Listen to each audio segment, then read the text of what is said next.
ಹಾಗೆ ರುಕ್ಮಿಣಿ ಅವ್ರ ಬಗ್ಗೆ ಮಾತಾಡಬೇಕು. ನಾವು ರಿಷಬ್ ನಿಮಗೆ ಗೊತ್ತು, ಅವರು ಊರಲ್ಲೆಲ್ಲ ಶೂಟಿಂಗ್ ಮಾಡಲ್ಲ, ಸ್ಟುಡಿಯೋಲೆಲ್ಲ ಶೂಟಿಂಗ್ ಮಾಡಲ್ಲ, ಕಾಡು ಮೇಡು ಬೆಟ್ಟ ಗುಡ್ಡಗಳಲ್ಲೇ ಅವ್ರ ಶೂಟಿಂಗ್ ಆಗುತ್ತೆ.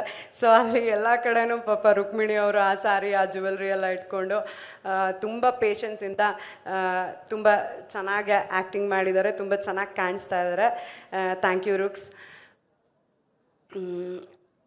ನನಗೆ ಇವತ್ತು ಬೇರೆದೆಲ್ಲ ಮಾತಾಡೋದ್ಕಿಂತ ಎಲ್ಲರಿಗೂ ಥ್ಯಾಂಕ್ ಯು ಹೇಳಬೇಕು. ಯಾಕಂದರೆ ಒಂದು ಮನುಷ್ಯ ಒಂದು ಕನಸು ಕಟ್ಟು ಹೊರಟಾಗ ಅದ್ರ ಹಿಂದೆ ಸಾವಿರಾರು ಜನ ಅದೇ ಒಂದು ಮೈಂಡ್ ಸೆಟ್ಟಲ್ಲಿ, ಅಂದರೆ ಈ ಸಿನಿಮಾದಲ್ಲಿ ನನಗೇನೆ ನೋಡಬೇಕಾದ್ರೆ ನಾನು ತುಂಬ ಎಮೋಷ್ನಲ್ ಆಗ್ತಿದ್ದೆ. ನಮ್ಮ ಟ್ರೇಲರ್ನ ಇವತ್ತೇ ಇಷ್ಟು ದೊಡ್ಡ ಬಿಗ್ ಸ್ಕ್ರೀನಲ್ಲಿ ನೋಡಿರೋದು, ತುಂಬ ಎಮೋಷ್ನಲ್ ಆಯಿತು ನನಗೆ. ಯಾಕಂದರೆ ಅದರಲ್ಲಿ ಒಂದು ಶಕ್ತಿ ಕಾಣಿಸ್ತಿದೆ. ಖಂಡಿತ ಅದು ನಮ್ಮ ದೇವ್ರದ್ದೆಲ್ಲ ಬ್ಲೆಸ್ಸಿಂಗ್ಸ್. ಅದ್ರ ಜೊತೆಗೆ ಪ್ರತಿಯೊಬ್ಬರು ಈ ಸಿನಿಮಾಗೆ ಕೆಲಸ ಮಾಡಿರೋರು, ಟೆಕ್ನಿಷಿಯನ್ಸಿಂದ ಆರ್ಟಿಸ್ಟ್, ಜೂನಿಯರ್ ಆರ್ಟಿಸ್ಟ್, ಪ್ರತಿಯೊಬ್ಬರು. ಅಂದರೆ ನೀವು ಬೇರೆ ಶೂಟಿಂಗ್ಗಳಲ್ಲಿ ಮಳೆ ಬಂದರೆ ಇವತ್ತು ಶೂಟಿಂಗ್ ನಿಲ್ಲತ್ತೆ ಅನ್ನೋ ಥರ ಫೀಲಿಂಗು, ಇನ್ನೇನೋ ಒಂದು. ಬಟ್ ನಮ್ಮ ಶೂಟಿಂಗಲ್ಲಿ ಹೇಗಂದರೆ ಎಲ್ಲರೂ ಸರ್ ಏನು ಪ್ಲ್ಯಾನ್ ಮಾಡಿದ್ದಾರೆ ಅದೆಲ್ಲ ಆಗಬೇಕು, ಮಳೆ ನಿಲ್ಲಿ, ಈ ಥರದ್ದೇ ಪ್ರೇಯರ್ಸ್ಗಳು. ಅಂದರೆ ಪ್ರತಿಯೊಬ್ಬರು ತಲೆಯಲ್ಲೂ ಬೇರೆ ಯಾವುದೇ ಆಲೋಚನೆಗಳಿಲ್ಲ. ಕಾಂತಾರ ಈ ಸಿನಿಮಾ ಚೆನ್ನಾಗಾಗಬೇಕು, ರಿಷಬ್ ಸರ್ಗೆ ಒಳ್ಳೇದಾಗಬೇಕು, ಹೊಂಬಾಳೆ ಸಿನಿಮಾ, ಇದೇ ಥರದ ಫೀಲಿಂಗೆಲ್ಲ ತುಂಬ ಪಾಸಿಟಿವಿಟಿಯಿಂದ ಪ್ರತಿಯೊಬ್ಬರು ಅಲ್ಲಿ ಬಂದಿರೋರು ಕೆಲಸ ಮಾಡಿದ್ದಾರೆ.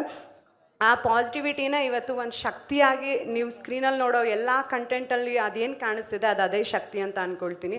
ಸೊ ಅದಕ್ಕೋಸ್ಕರ ನಾನು ತುಂಬ ಜನ ಇರೋದ್ರಿಂದ ನೇಮ್ ಮಾಡೋದಕ್ಕಾಗ್ತಿಲ್ಲ.